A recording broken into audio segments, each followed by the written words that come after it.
Magandang umaga po sa inyong lahat. Ito po si Dr. Jeff Ho.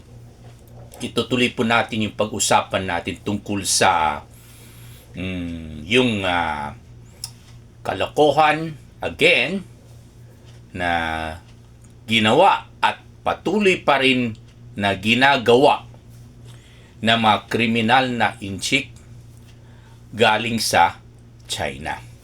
Okay, hindi ko generalize na ang lahat ng inchik galing sa China ay kriminal. Kaya wag ninyo ako i-accuse na being racist. Ha? I'm very specific. Ang tinutukoy ko lang po yung mga masamang inchik na gumagawa ng krimen dito sa Pilipinas, katulad yung mga Chinese na drug lords, ha? At syempre, yung mga illegal mining, illegal gambling, illegal fishing, illegal logging, na palagi natin nababasa sa dyaryo natin na ang nasa likod or ang nahuli or nakatakas ay walang iba kundi ay ang mga Chinese nationals, meaning itong mga inchik ay galing po sa mainland China. Masama ba kung sinasabi ko or ini-inform ko po kayo? Okay, wala akong balak na magagalit or hindi ko objective or hindi ko sadya dili ni akong tuyo na para sasabihin ko po kayo para magagalit po kayo sa mga kriminal na inchik galing sa China. Pero kung magagalit kayo, wala akong magagawa kasi pareho tayong Pilipino. Ha? Kaya ba lumantamaluoy sa mga Pilipino na inaapi? Marunong tayo umawa sa kanila. Okay? Kaya wag po kayong magalit sa akin kasi ako po ay isang Pilipino lamang na meron pong 101% na puso ng Pilipino kahit ang dugo ko po ay 100% inchik. Ayun. Okay? So, meron na nag-vlog, no? Although I respect this blog, yung Juan Luna blog, and I always read this blog kasi pareho kaming level of thinking, no? Okay? Okay, pero meron lang ako konting disagreement kasi sabi sa itong blog, nagse-celebrate po tayo ng Chinese New Year dahil because we wanted to, kumbaga, emphasize on the traditional Chinese culture. Okay? Of course, meron naman maganda, okay, tungkol sa itong culture. Like, if you call it culture or a trait or ugali, okay, ng mga galing sa China, okay? Or kahit yung mga lolo at saka yung tatay ko ay galing rin po sa China. Talagang masipag sila. No doubt about that. Maagang gumising. Okay, maaga magpunta sa trabaho. O kaya kung negosyante, maaga pumasok sa negosyo. Sila pang una magbukas ng tindahan nila. At saka syempre, silang una makabilang ng pera, di ba? Kaya talagang bilib na bilib ako sa itong mga inchik na negosyante, no? Sa Pilipinas. Pero, syempre, sa generations na sumunod sa amin, okay, talagang maraming nagrereklamo po.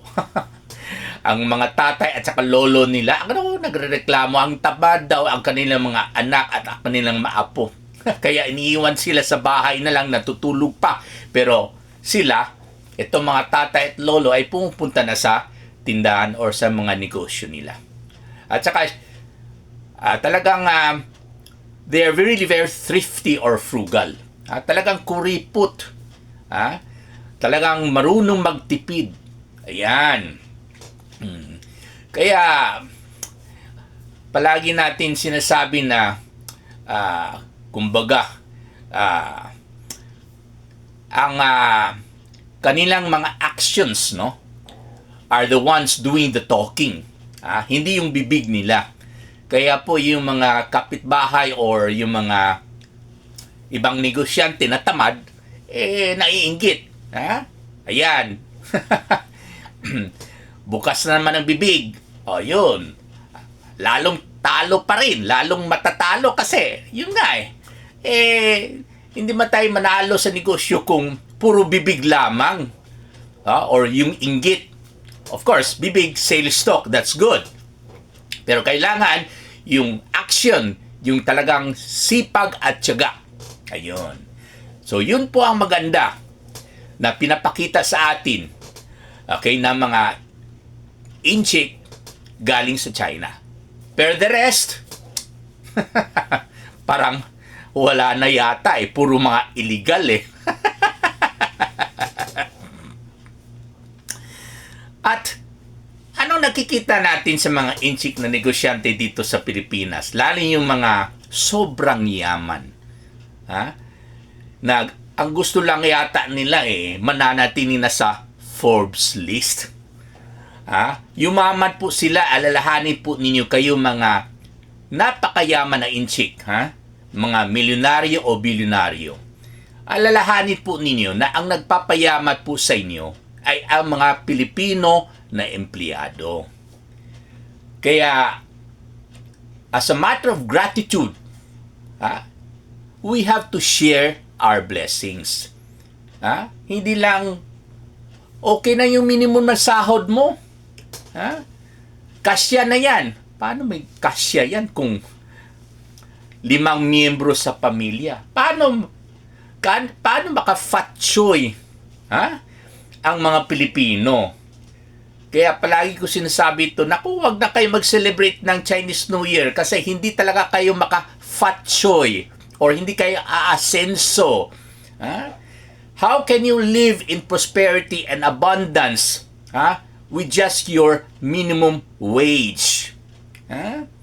Kaya, ito po ay nakikiusap lang po ako sa mga inchik na negosyante na pakidoble naman po yung sweldo nila. Lalo kung nakatriple, 4 times, 5 times, 10 times yung kita ninyo sa negosyo ninyo.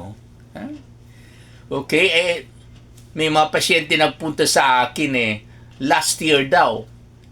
Wala na po silang bonus. At galing po siya sa isang tindahan na puro ang mga may-ari, mga inchik, no?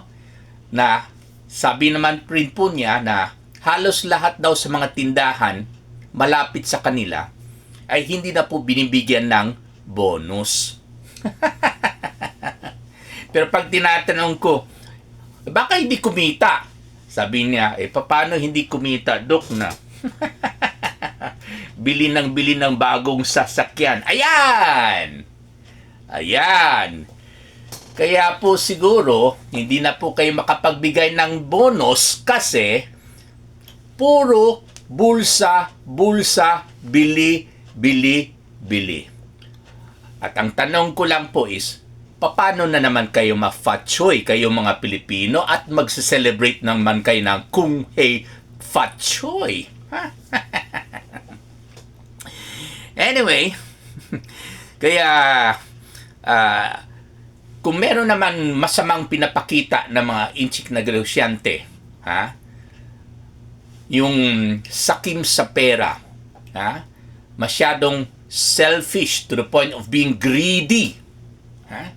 Ito po siguro dahil nagmana sila sa CCP or Chinese Communist Party because lahat ng miyembro ng CCP ay mga mayayaman komunista bahala na mga kapwa nila inchik. That's how they control the people. Keep the people poor so that you can rule over them. Okay? Ganon rin siguro ang pattern sa mga negosyante, lalo yung mga mayayaman, may-ari ng mall, may-ari ng bangko, may-ari ng eroplano, may-ari ng alak, may-ari ng sigarilyo, may-ari ng food chain. Kilala na ata ninyo, no? Okay? Natututo rin siguro sila sa kanilang gobyerno. Kasi itong mga may-ari dati, talagang mga galing sa China. Okay? Bakit sinasabi ko ito? Syempre, sa ginawa ng kanilang gobyerno, keep the people poor so that you can rule over them and you can remain in power. Ganoon rin ng mga negosyante.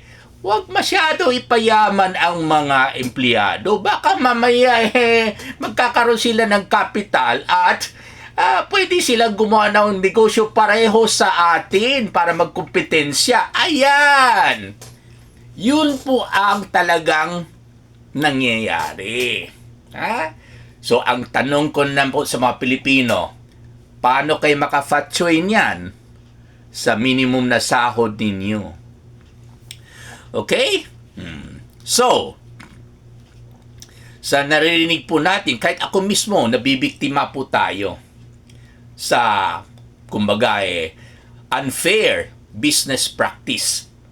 At in behalf of my patients na mga trabahante, nalaman ko rin na napaka-unfair rin po ang labor practice. And in fairness, hindi lang po ang maamo nila ay puro mga inchik. Meron rin mga Pilipino na amo. Kumbaga, sa restaurant pa lang, walang janitor, ginawang servicer bilang janitor pagkatapos ng working hours. Mag-overtime po sila ng 30 minutes sa paglilinis. Ang 7-Eleven naman, hindi naman po siguro inchik ang may-ari. Narinig ko sa isang pasyente kahapon, naku, after working, maglinis pa daw sila ng 1 hour. Walang sahod yan, katulad sa yung 30 minutes na paglilinis, okay, ng mga service crew sa isang or maybe dalawang fast food chain. Walang bayad. Yun ang tawag nila OTTY. Overtime, thank you. Kasi po sa kanilang policy, K-Go. Clean as you go. Ayun. So, paano kayo maka-fat choy niyan? Nakakatipid ng sweldo para sa janitor. Kasi walang janitor itong may-ari. Sila nag-fat choy. Pero itong mga empleyado, naglilinis, walang bayad, at nagkakasakit dahil sa sobrang pagod, at mamaya, kailangan konsulta ng doktor, magbili na naman ng gamot, paano maka-fat choy ito? Itong mga Pilipino. Itutuloy po natin ito sa susunod na video natin. Maraming salamat po.